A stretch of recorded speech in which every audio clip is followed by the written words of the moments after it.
7, 6, 5, 4, 3.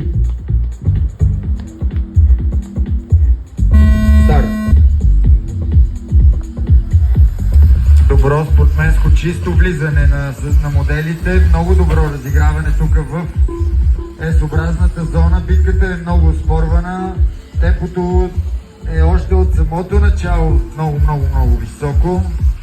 Изключително чисто каране, няма промяна в позициите, виждаме обаче опити за изпреварване между първия и втория състезател. В завоите вече се догонват, лека грешка, това не промени местата.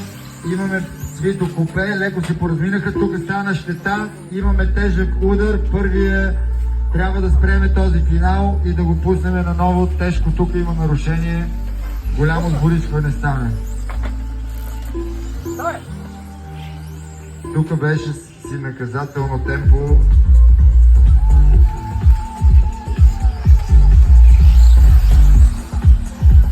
Не знам дали имаме видеоконтрол.